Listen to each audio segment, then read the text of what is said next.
En relación a las patologías que afectan a la columna vertebral, este complejo sistema estructural de vértebras que protegen a la médula y las raíces nerviosas, debemos decir que también intervienen en ella discos intervertebrales, que son estructuras de tejido colágeno que están entre los cuerpos vertebrales y que, excepto la zona anterior del anillo fibroso, todo el disco está en contacto tanto en su cara superior e inferior con la capa de cartílago hialino de las placas terminales vertebrales adyacentes.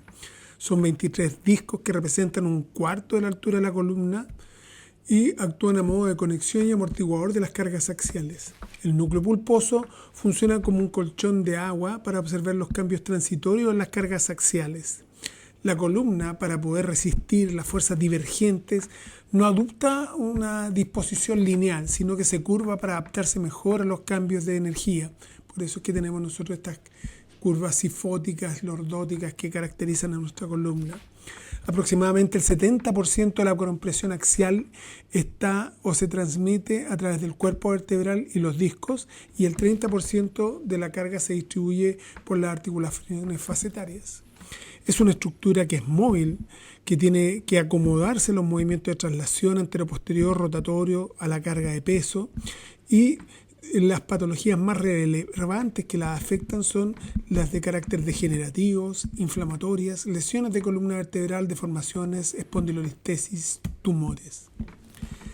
La enfermedad degenerativa se considera una respuesta a injurias como lesiones mecánicas o metabólicas en lugar de enfermedad. Todos los elementos de la columna vertebral, incluidos los discos intervertebrales, las articulaciones, los ligamentos y las estructuras óseas, pueden sufrir cambios morfológicos que pueden clasificarse como degenerativos. El proceso degenerativo comienza siempre dentro del núcleo pulposo, que se representa por los cambios en ese lugar. Las anomalías se extienden al disco, al anillo fibroso, a las placas terminales y la médula ósea de los cuerpos vertebrales adyacentes. La degeneración avanzada puede eventualmente involucrar estructuras distantes y conducir a osteoporosis, osteoartrosis de la articulación facetaria, hipertrofia del ligamento amarillo y estenosis del canal espinal. Los tipos de enfermedades degenerativas que nosotros podemos encontrar están relacionadas con ya sea las articulaciones cartilaginosas o las articulaciones fibrosas.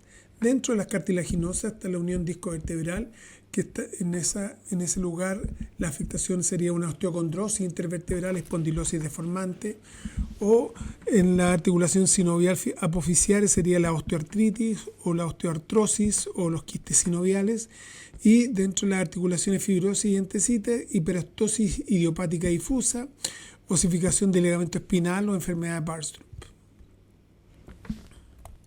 Las afecciones degenerativas tenemos principalmente la espondilosis deformante o la osteocondrosis intervertebral.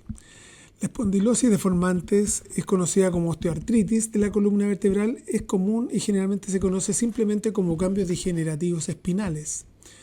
Es una de las causas más frecuentes de dolor de columna en la población, se asocia a cambios degenerativos en los discos intervertebrales y se caracteriza por tener un dolor discógeno que consiste en una molestia, pero que no se irradia ni hacia adelante ni hacia abajo. Se afecta en el anillo fibroso y la apófisis vertebral adyacente. Se produce como consecuencia de la edad, envejecimiento normal, que es una entidad de carácter fisiológico. La desecación del disco es el cambio degenerativo más común. Según avanza la deshidratación discal, los discos van perdiendo y disminuyendo su altura, y es el resultado de la sustitución de los glicosaminoglicanos hidrofílicos dentro de los fibrocartílagos del núcleo pulposo.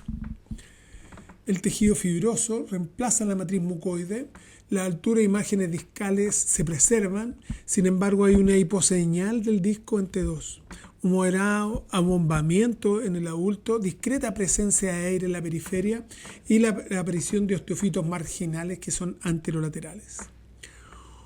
Esta ilustración esquemática de cómo se distribuyen en la falta de coherencia entre una distribución normal de cargas axiales sobre los discos normales y los discos que están afectados. Entonces, al desecarse el núcleo, se produce una caída de la presión intradiscal y el anillo fibroso actúa como un cuerpo, en vez de ser un cuerpo que genere una resistencia a la transmisión de la carga, se transforma en un cuerpo sólido, fibroso, que resiste la compresión en forma directa. Este aumento de tensión del anillo fibroso puede conducir al desarrollo de grietas, cavidades, progresando posteriormente a fisuras dentro del anillo. El disco degenerado se caracteriza porque hay una disminución de la intensidad a nivel del disco intervertebral, como podemos ver acá, disminución también de su altura, abombamiento del anillo y fisuras del anillo, hernias, extrusiones, secuestro de osteofitos y hipertrofia alimentaria.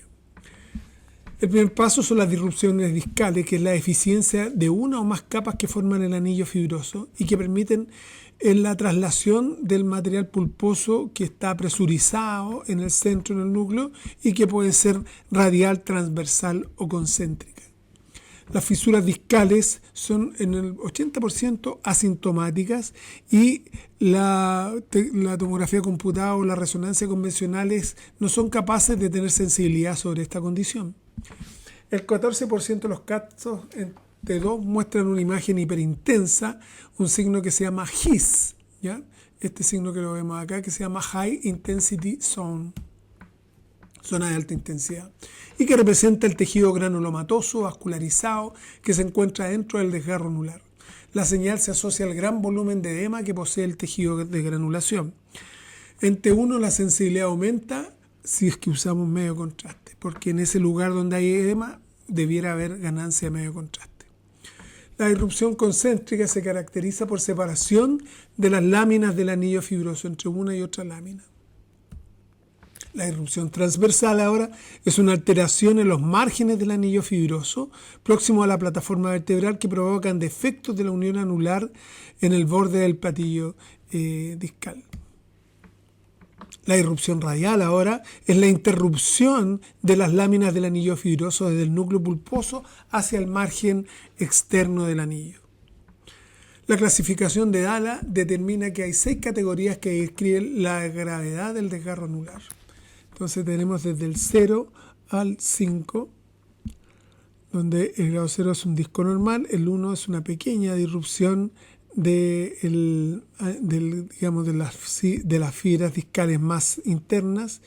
Hay una profundización al 50% de fibra en el grado 2. Hay un compromiso del 100% que toca los bordes sin mayor compromiso. En el grado 4 hay una extensión de este material discal hacia el borde, y en el grado 5 hay una salida del material discal por fuera ahora de los márgenes del disco. Ortoartritis es el sello distintivo en la columna vertebral, como en el caso de otros lugares, la presencia de osteofitos. En la osteoartritis, el sello distintivo es la presencia de osteofitos. Los osteofitos de tracción se proyectan oblicuamente, horizontalmente, desde las placas terminales. Tenemos osteocondrosis intervertebral, se afectan el núcleo fibroso y los platillos vertebrales, asociándose a fisuras anulares que pueden derivar en atrofia. Esto se produce como consecuencia de un proceso patológico previo, aunque no tiene que ser necesariamente sintomático, y es una entidad de carácter, en este caso, patológico. Se caracteriza por estrechamiento del espacio discal, la fisuración severa del disco, erosiones del cartílago y de la placa terminal, y los cambios reactivos ahora de los cuerpos vertebrales de los osteofitos y la aparición de los cambios MODIC. Se produce un abombamiento discal, osteofitos multidireccionales, gran cantidad de aire centrodiscal, se observa el fenómeno de vacío, osteofitos posteriores. Entonces, aquí tenemos signos de la degeneración del disco intervertebral, que son el fenómeno de vacío, es decir, de aire en ese lugar, acumulación de líquido intradiscal y calcificación del disco. Tenemos entonces los signos de vacío. Aquí tenemos radiográficamente en una tomografía computada cómo se ve el signo de vacío. Los cambios timomódicos ahora son cambios degenerativos de las plataformas vertebrales asociados a cambios histológicos de la médula óseo subcondral de las plataformas vertebrales. En las señales Modic tendremos 3 clasificaciones, 1, 2 y 3, y va a depender de los cambios histológicos que se producen en los bordes de las plataformas. En el Modic 1, el aspecto en T2 es hiperintenso, en T1 hipointenso, y lo que traduce es la presencia de edema e inflamación de la plataforma vertebral adyacente al disco. En el Modic 2, lo que sucede es que tenemos ahora señal hiperintensa, ya sea tanto en T2 como en T1, porque lo que están traduciendo ahora desde el punto de vista patológico es la degeneración de este episodio inflamatorio. Ahora hay una degeneración grasa en el lugar de la plataforma. Y en el Modic 3 tenemos que la señal tanto en T2 como en T1 es ahora hipointenso, porque reflejan ahora la reconversión de toda esta sustitución ósea en una esclerosis subcondral. Entonces tenemos cambios Modic tipo 1, 2 y 3. La tomografía computada en general tiene una baja sensibilidad a los tejidos blandos. El TC nos va a permitir detectar presencia de aire centrodiscal, valora mejor la presencia de la remodelación ósea, la presencia de osteofitos. Sin embargo, la resonancia magnética va a permitir caracterizar mejor los tejidos blandos porque posee una gran capacidad de resolución tisular. Posee una gran sensibilidad a la presencia además de edema, ¿okay?, que tiene una señal hiperintensa en la secuencia potenciada en T2. Permite valorar los cambios degenerativos a nivel de los discos intervertebrales, valorando los cambios porcentuales de agua en los anillos discales y poder hacer una clasificación de los mismos. Dependiendo de los elementos que se comprometen en la unidad funcional, tendremos diferentes manifestaciones clínicas como el dolor discógeno, dolor radicular, dolor facetario, sintomatológico de caudequina, mixto o inespecífico. Entonces, dentro de una dinámica de alteraciones, de cambios estructurales y alteraciones funcionales, se da que la deshidratación del núcleo pulposo genera una merma en la capacidad de amortiguación. Las lesiones del anillo fibroso, como son el bulging o abombamiento, las fisuras radiales, las protrusiones y las hernias, producen alteraciones en la transmisión de las cargas. Los cambios degenerativos en las carillas y platillos articulares generan alteraciones en las cargas en carillas articulares y platillos vertebrales. Y la pérdida de altura y laxitud de los ligamentos va a producir una microinestabilidad. El desplazamiento discal ahora puede ser anterior, superinferior, que genera los nódulos de Small, o posterior, que son lateral foraminal o extraforaminal. La enfermedad del disco lumbar es una entidad muy frecuente con una prevalencia alta asintomática. Se encuentran anomalías en el 25% de las personas menores de 60 años y más del 50% de todos los mayores de 60 años tienen algún tipo de alteración discógena. Una gran proporción de incluso grandes lesiones se resuelven en forma espontánea, ¿ya? Así que cuando lleguen ustedes a un lugar con un lumbago y sin mediar ningún examen, el médico le diga hay que operar, uno tiene que ir a pedir otra opinión y hacerse exámenes que permitan refrendar entonces la absoluta necesidad de un evento quirúrgico. Porque un tercio se resuelven en forma espontánea en 6 semanas y el otro tercio dentro de los 6 meses. Hay que ayudarles a la columna porque las hernias discales es el desplazamiento más allá de los límites del espacio discal. Pero como yo tengo una columna estable, si tengo una musculatura también estable, entonces tengo que fortalecer mi musculatura abdominal y mi musculatura dorsal. No se consideran hernias discales el desarrollo de tejido conectivo que acompaña al crecimiento óseo de apófisis y platillos vertebrales secundarios artrósicos, como son los osteofitos.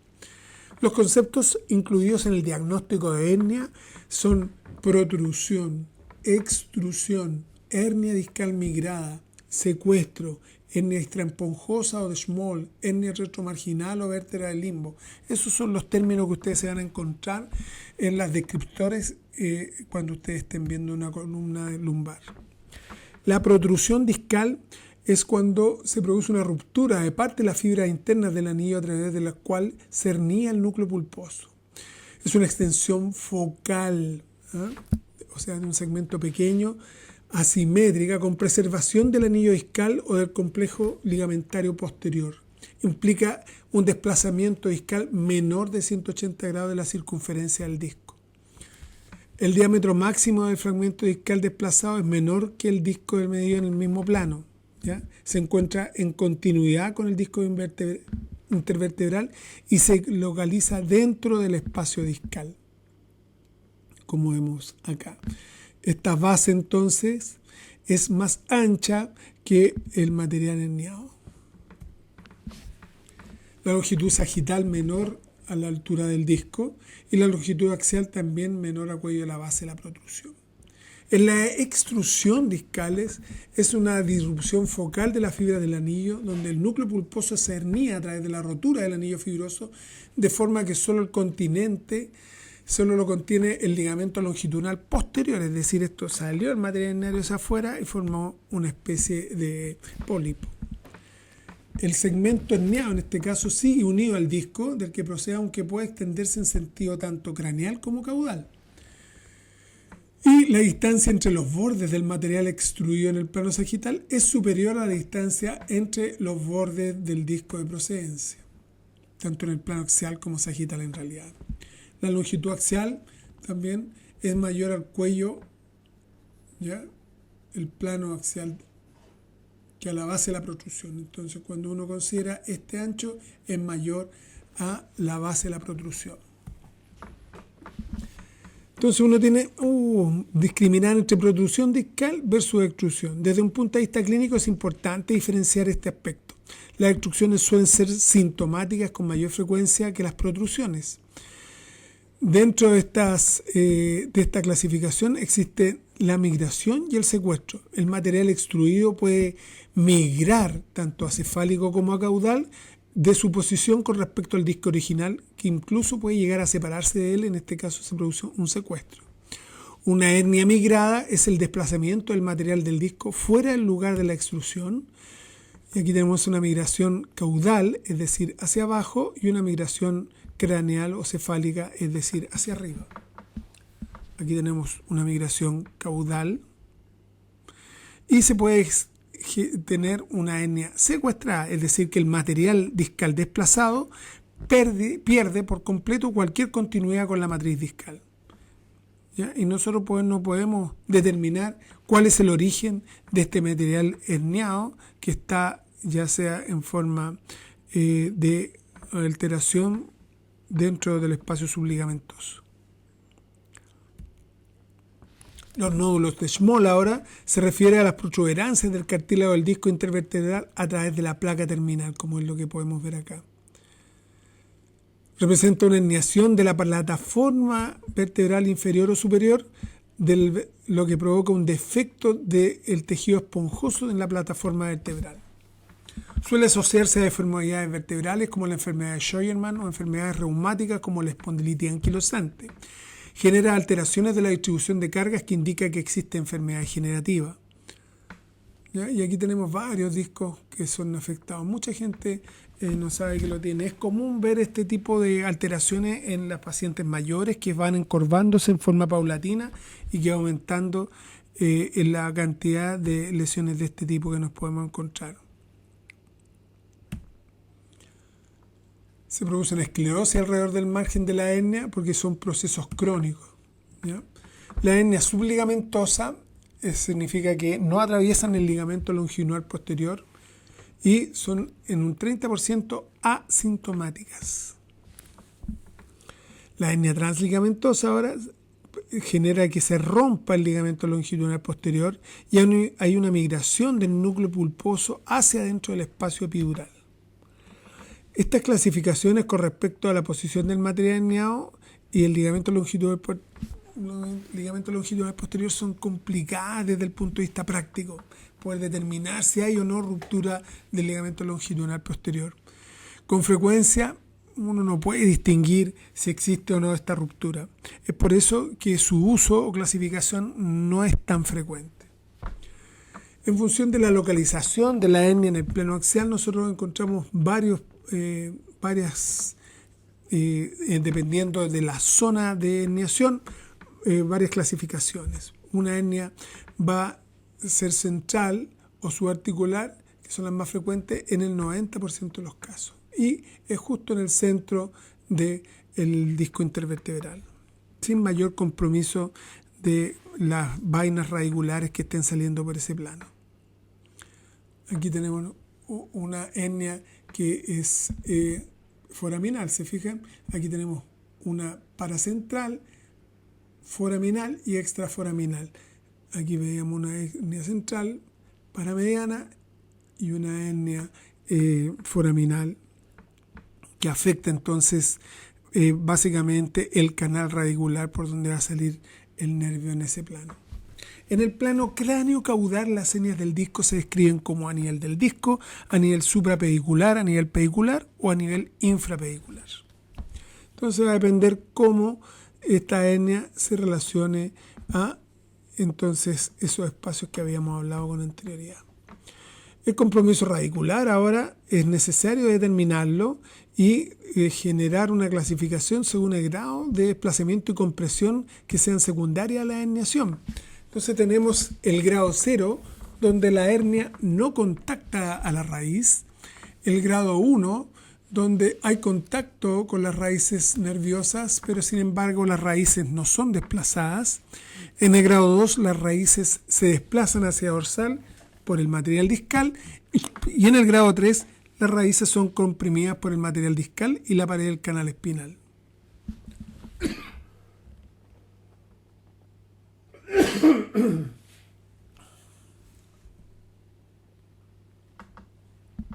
El dermatoma.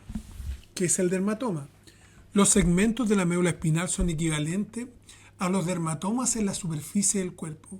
Entonces, el dermatoma es un área en la superficie del cuerpo cuyos receptores sensoriales, ya sea de presión, temperatura, dolor, vibración, se relacionan con un segmento de la médula espinal, permitiendo así una relación uno a uno entre la superficie del cuerpo y el segmento de la médula espinal.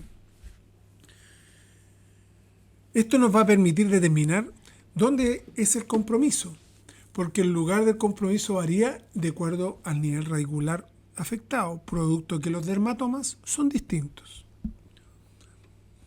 En función del tamaño, nosotros podemos clasificarnos en hernias focales versus hernias de base ancha. Una hernia focal es una hernia de disco cuya magnitud es menor a 90 grados de la circunferencia del disco. Una hernia de base amplia es una hernia que va entre los 90 y 180 grados de la circunferencia. Y una bulging o abombamiento discal es un compromiso de más de la mitad de la circunferencia del disco intervertebral, es decir, mayor a 180 grados. El abombamiento de los discos es un hallazgo relativamente común. En el 50% este tipo de hallazgo no representa dolor. También en él vamos a ver que hay una pérdida, ¿no?, de la concavidad normal y hay un abombamiento de la cara posterior del disco, generando entonces una disminución de este espacio tecal que tenemos a nivel del espacio medular. Hay pérdida. No es considerada una hernia en lo estrictamente reglamentario. No se considera en términos formales como hernia. También existe abombamiento asimétrico del tejido del disco mayor al 25% de la circunferencia del disco y se ve como a menudo como adaptación a una deformidad subyacente, ¿ya? Producto, por ejemplo, de fenómenos escolióticos, donde el disco se va adaptando entonces a la curvatura de la columna para poder generar una mejor transferencia de energía. Sí podemos encontrarlo en algunos casos que hay una estenorraquis, producto de una compresión ahora, pero de los elementos grasos que hay a nivel medular. Y a esto se le va a llamar lipomatosis, ¿ya? Y es entonces el compromiso, ¿ya?, del espacio dural, producto de este gran volumen de grasa que hay en ese lugar. También nos encontramos con anomalías de la alineación, que son inestabilidades que pueden ser segmentarias, pero también pueden ser espondilolisis o espondilolistesis y que dan pie a la cifosis o la escoliosis. La espondilolisis es una fractura por estrés de uno o ambos lados del anillo vertebral, en particular de los pedículos. De carácter asintomático, en mayor incidencia en los 10 y los 15 años, producto muchas veces de alguna actitud vigoréxica en los niños, de mucho ejercicio, meter mucha abdominal, genera mucha hipertrofia muscular y el hueso no está preparado para soportar tanta carga y se rompe. Es mucho más frecuente en los niños atletas que repiten hiperextensión de la espalda, por ejemplo, los tenistas, ¿ya? Los golfistas. Aquí lo vemos en una radiografía lateral, un poquito más difícil de ver que en la radiografía oblicua, donde nosotros vemos que hay una pérdida del cuello del perrito escocés que estamos acostumbrados. Obviamente el TAC muestra una gran sensibilidad a este tipo de lesiones y la resonancia muestra el edema asociado al mismo. A veces no somos capaces de ver la lesión en sí mismo, pero sí somos capaces de ver el edema óseo que está en la pars articular. La espondilolistesis es un deslizamiento de una vértebra respecto a las adyacentes, ¿ya? Tenemos tipo 1, que son displásticas, tipo 2, que son ísmicas, tipo 3, que son degenerativas, tipo 4, que son traumáticas, y tipo 5, que son neoplásicas. La ísmica es causada por un defecto en la par interarticular, normalmente adquirida y causada por microtraumatismo a través de la vida. El 82% de estas se produce en el E5-S1 y el 11% se produce en el E4-L5. Y aquí vemos entonces cómo no hay una disminución significativa del espacio del disco del saco dural. En el tipo 3, la espondilolistesis degenerativa está asociada ahora a fenómenos degenerativos, sin alteraciones de la pared interarticular. Es 5 veces más común en el E4-L5 que otros niveles y 8 veces más común en mujeres que en los hombres. Y sí podemos ver aquí una disminución bien significativa entonces del saco dural. También tenemos la tipo 4, que es una espondilolistesis traumática que obviamente va a tener un impacto que va a estar determinado por el segmento de afectación y su compromiso a nivel medular que genere. El desplazamiento podrá ser anterior, anterolistesis, posterior, retrolistesis o lateral, laterolistesis. Aquí tenemos entonces anterolistesis, retrolistesis y laterolistesis. Siempre la que manda en la clasificación es la vértebra de arriba. Si la vértebra de arriba está más adelante que lo que es pertinente, es anterolistesis. Si estás más atrás, es retrolistesis. Y obviamente, si es hacia lateral, es laterolistesis. Tendremos entonces una gradación de la espondilolistesis según el grado de desplazamiento. Una espondilolistesis grado 1, el desplazamiento será entre 1 y 25 grados, el 25%, perdón, del desplazamiento de la vértebra.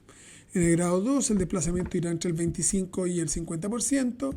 En el grado 3, entre el 50 y el 75%. En el grado 4, irá entre el 75 y el 100%.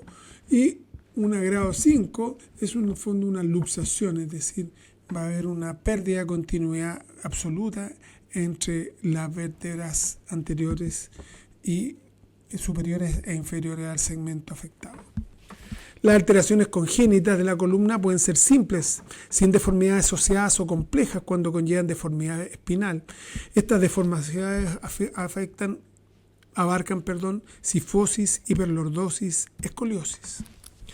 La lordosis fisiológica es cuando los ángulos que se miden, que en este caso se consideran el platillo superior del E1 y el inferior del E5, en valores entre 20 y 60 grados. Cuando tenemos ángulos menores se considera una rectificación de la lordosis y cuando tenemos ángulos mayores a 60 grados se considera una hiperlordosis lumbar.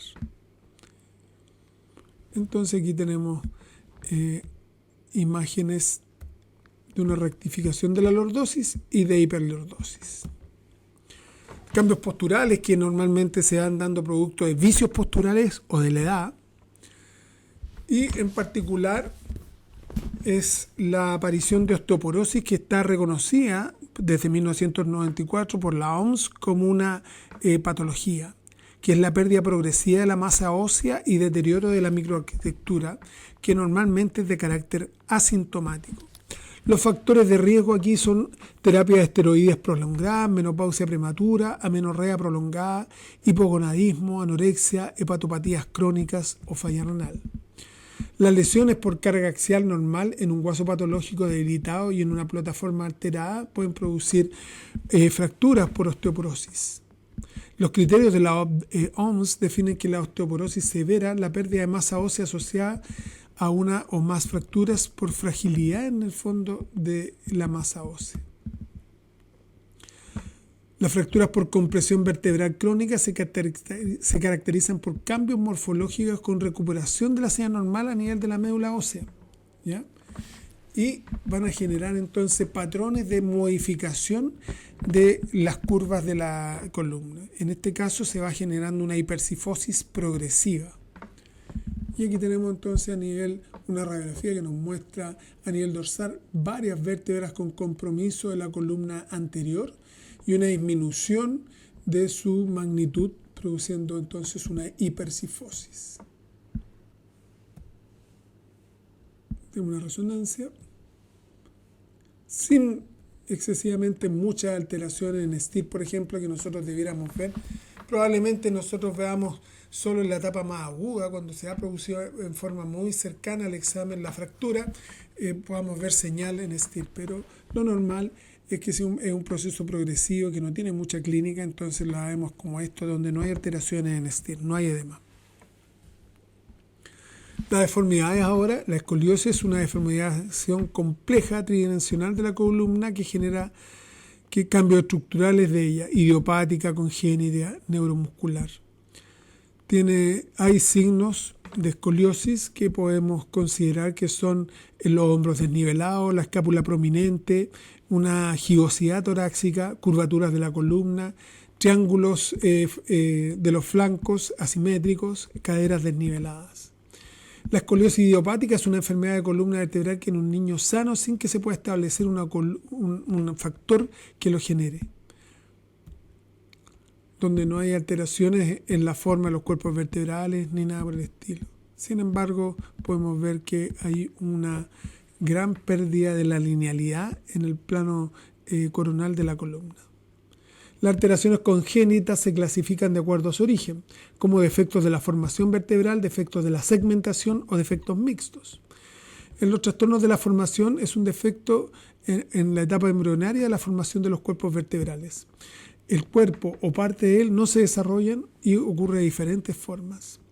Hay un defecto lateral de la formación que va a dar origen a lo que llamamos hemivértebras, que resultan de una formación displástica de un lado de la vértebra, y uno de los lados están los pedículos, las articulaciones, y en el otro estos no existen.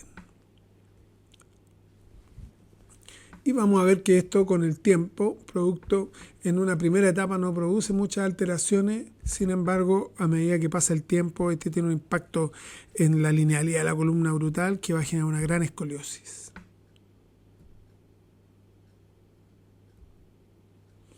Un defecto anterior de la formación, es decir, una vértebra en cuña, resulta de la formación displástica ahora del cuerpo vertebral. Los pedículos están patentes, presentes, pero no está el cuerpo vertebral. Entonces se produce esta especie de acuñamiento o de vértebra en cuña y se producen entonces estos fenómenos de hipercifosis. Hay un defecto también central de la formación que da origen a las vértebras que se llaman vértebras en mariposa, ¿ya? Entonces, ¿qué nos faltó? Están todos los elementos laterales, pero falta la parte del centro. Aquí, por ejemplo, y en esta tomografía computada es mucho más fácil verlo. Hay una falta de un segmento central de la columna. Aquí lo vemos en una radiografía y en una resonancia. Hay otros trastornos que están asociados a la segmentación, que es cuando el espacio del disco intervertebral no se forma completamente o está totalmente ausente. Entonces podemos tener fusiones anteriores, posteriores, laterales o bloques vertebrales propiamente tales. Aquí tenemos entonces un bloque vertebral. ¿Se fija? Hay 3 vértebras donde no se pueden evaluar la presencia de discos intervertebrales y se produce un bloque vertebral. Ahí tenemos un bloque vertebral a nivel cervical, otro a nivel lumbar. Y aquí tenemos un trastorno mixto, es decir, podemos tener bloques vertebrales con hemivértebras también y vértebras en cuña, etcétera, etcétera, etcétera.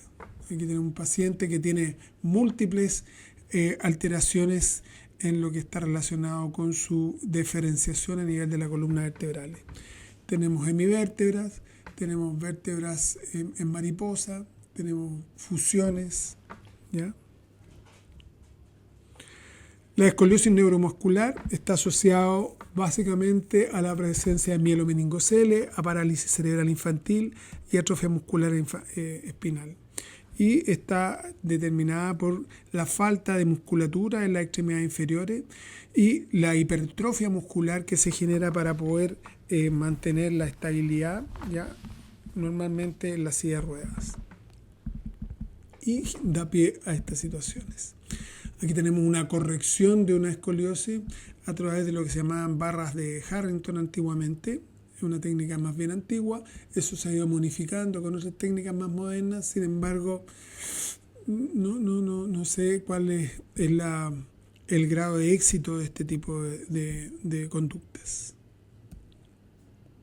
Eso es lo que les quería contar y bueno, nos veremos el día del feedback, muchachos.